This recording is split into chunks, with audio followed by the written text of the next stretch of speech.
Julio Scherer García, su muerte, ¿qué te dice? Bueno, es el fin, bueno, Julio Scherer es lo que se llama en inglés a turning point, ¿no? Él cambió, hizo de un periodismo corrupto de los 50, donde había esas grandes figuras, ¿te acuerdas? Como Julio Ernesto Teixier y Carlos de Negri, que lo asesinó su mujer. Tenían planas enteras en el periódico Excelsior. Esa gente estaba ligada totalmente al gobierno. Esto se inició, yo creo, en el gobierno de Miguel Alemán. Las grandes prebendas, hacerse rico era una manera de hacer periodismo, ¿no? O hacer periodismo. Y sí llegó Scherer, que era en 1953, yo lo conocí, pero él creo que había entrado como mensajerito, como mandadero, creo que desde 1947. Entonces los dos periodistas estrellas, reporteros, eran Manuel Becerra Costa, eran muy amigos, y Julio Scherer García. Y Julio fue subiendo hasta llegar a hizo grandes reportajes, era el hombre más apasionado que te puedas imaginar. Se lanzaba, se jugaba la vida, estaba dispuesto a perderla con tal de conseguir la noticia. Recuerdo que yo coincidí con él en 59, cuando la Revolución Cubana. Él estaba entusiasmadísimo con hacerle una entrevista a Fidel Castro. Y recuerdo que se comía todas las uñas, pero hasta acá, y que lo esperó toda una noche así parado afuera del elevador, porque le dijeron, ese elevador lo toma Fidel Castro. Cuando abren las puertas lo vas a ver. Y toda la noche estuvo allí esperando. ¿Y le hizo la entrevista? Claro que se la hizo. Hizo grandes entrevistas. Hizo grandes entrevistas a grandes personajes. Sí, a grandes personajes. Y se ligó muchísimo al caso de Allende y condenó a Pinochet, ¿no? Es una de hizo libros también muy importantes. Hizo también La piel y la entraña sobre Siqueiros.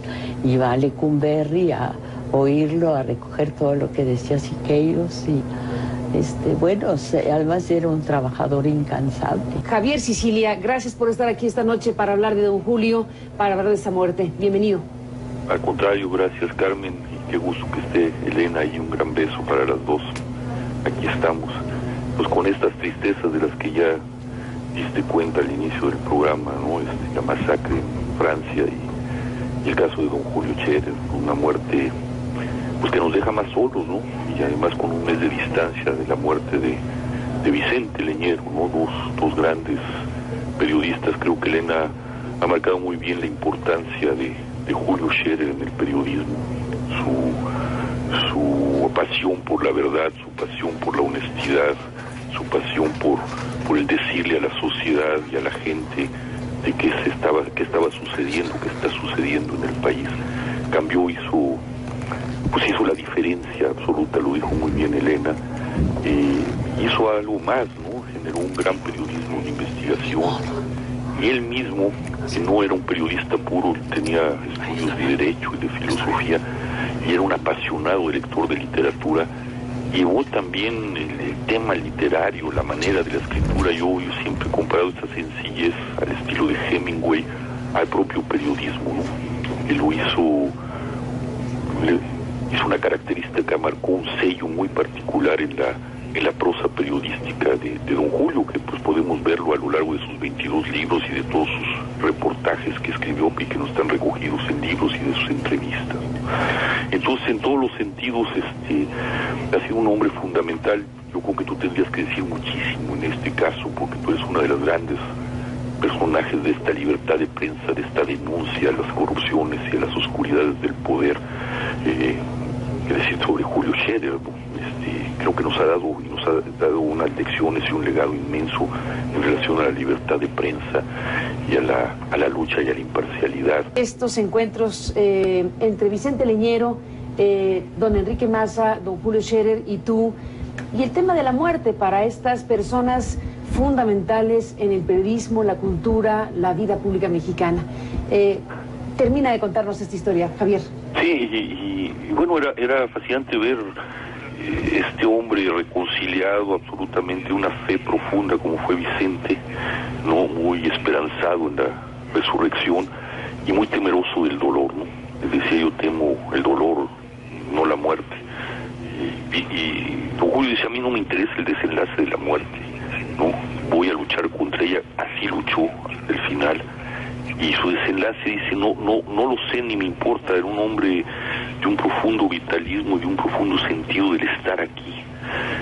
Y así vivió, así terminó su vida en una lucha hasta el final, a brazo partido, como luchó contra el poder, luchó contra la corrupción, lo hizo contra ese mal, el mal absoluto que es la muerte, ¿no? Y los dos pues terminaron al final sobre ese abismo sobre el que uno decía que ahí estaba la vida, y el otro que no le interesaba las consecuencias del abismo, sino haber mantenido esa lucha y esa fidelidad a esta vida concreta, ¿no? Y de ahí desprendíamos a otras conversaciones más de la vida íntima, del remordimiento. Don Julio era un hombre que llevaba un remordimiento muy profundo, tal vez por eso su gran amor por Dostoyevsky, sobre cosas muy particulares de la vida, muy íntima, que tenía que ver también con los espacios religiosos, ¿no? Porque aunque esta cosa de lo religioso que siempre estaba en Julio Scherer, ¿no? Siempre estaba presente a pesar de su agnosticismo. Él ahí nos confiesa que perdió la fe a los 14 años.